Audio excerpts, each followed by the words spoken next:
I've done about 40 videos now on YouTube, so it's probably high time that I talk about my car, the BMW M4. Now, it's been out 5 years, so I'm not going to tell you anything groundbreaking that you won't find anywhere else on the internet, but I will tell you what I like, what I dislike about the vehicle. And what better time to do it than one of the hottest days of the year in England? Yes, we do sometimes get sun. Start with the engine then, which you probably all know by now. It's a 3-litre straight-six twin turbo. Starting with the headlights, this car's got the optional LED headlights, by far the best lights I've had on any car I've ever owned. If you should find yourself needing to see 3 fields into the distance at night or destroy the retina of small mammals by the roadside, it's definitely the option box to tick. Now, let's go look at the roof. The carbon roof on these is actually standard. BMW will do you a sunroof as a no-cost option. Now, the reason it's a no-cost option when normally BMW charge about £1,000 for a sunroof in a car is because if you tick it for the M4, you then lose the carbon roof. And who in their right mind would do that? Consequently, you don't see many of these without the carbon roof. The back of the car looks great, although it does need that carbon spoiler just to give it a little bit something extra, in my opinion. While we're back here, let's talk about the sound. Now, in isolation, I think it sounds alright. It's got to be in Sport or Sport Plus mode so that the valves are open for that extra bit of growl, but I think it sounds okay.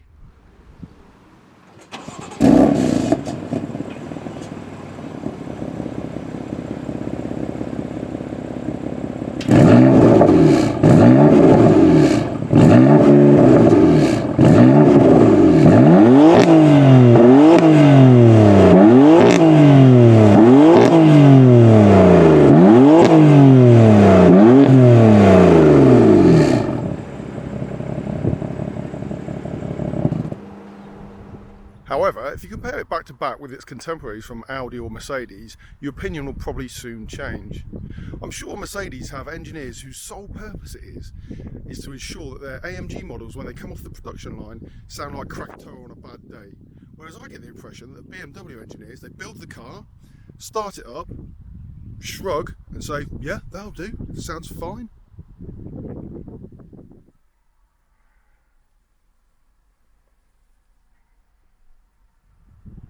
Onto the interior then. Before I bought the car, I thought there was nothing special really about the interior. It doesn't stand out, it just looks like a normal 4 Series interior. There was nothing particularly grand or special about it.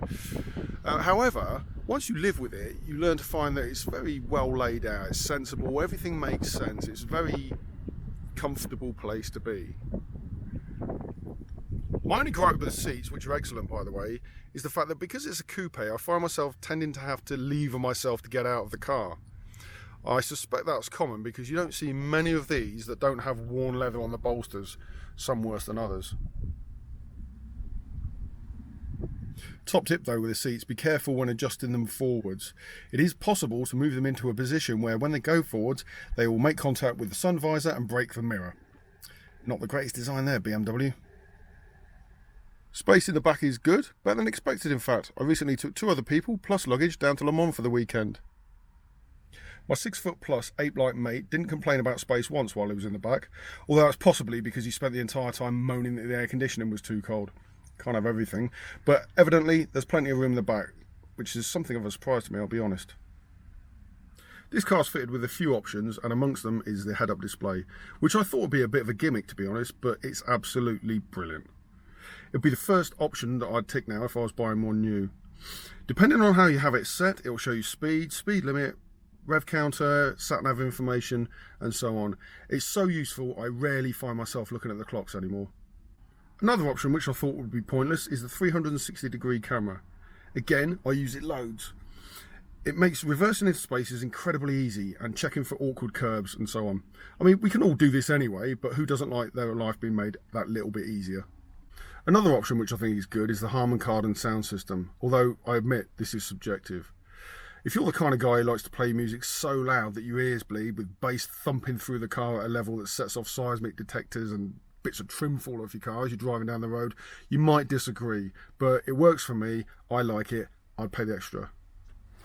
Down here are the buttons which control suspension stiffness, throttle response, steering weight, etc. And this button here which controls the speed of gear change. Now, in its fastest setting, it's way too aggressive. There is no way that changing from 3rd to 4th gear in a straight line in the dry should send the traction control into a meltdown. You really have to be careful when when changing gear, going around bends as well. And to that end, I don't run it in that setting anymore. I run it in the second setting down, which is absolutely fine. It works well. While I'm having a bit of a complaint about the settings, I should probably mention that trying to drive this thing in low gears around town in Sports Plus mode is akin to jumping on the back of a drunk kangaroo. There's just no need for it. It doesn't need to be that jerky. Annoyingly, there's an engine map for it. Apparently the M4 GTS map solves this completely. However, apply that to your car and BMW will void your warranty. Why? It's an M4 map. Let us fix your problems, BMW. My biggest complaint about the car, though, is its unpredictability. This is the non-competition pack model, and it will just let go, especially in the wet, with very little notice, very little warning. It can just let go. It can be quite brutal. Apparently the competition pack fixes this somewhat with its suspension tweaks that come as part of that pack. I've yet to drive one, so I can't make an accurate comparison. However, this thing can be something of a handful in the wet, so a bit of care is needed. I feel like I'm doing a lot of complaining here, and I'm going to get one more in. See this start-stop button? Frustratingly, when you stop the car, you press the stop button, which kills the engine, and you then have to press it again to engage park. And what happens invariably with me, when I'm running late, I'm in a hurry, I stop the car, press the stop button, I press it again and nothing happens. You press it too quick and nothing happens. So you end up sitting there like an idiot, jabbing the thing about 50 times before it actually going to park. All these minor gripes aside, this is still the best car that I've ever owned. It's fast, it's fun, it's engaging, and it's also surprisingly comfortable. We had a horrific 9-hour drive back from Le Mans, stuck in traffic and all sorts, and it coped admirably well. It was very, very comfortable and returned a staggering 31 miles to gallon or something like that, which is not something you expect from a car of this type, so that's another feather in its cap.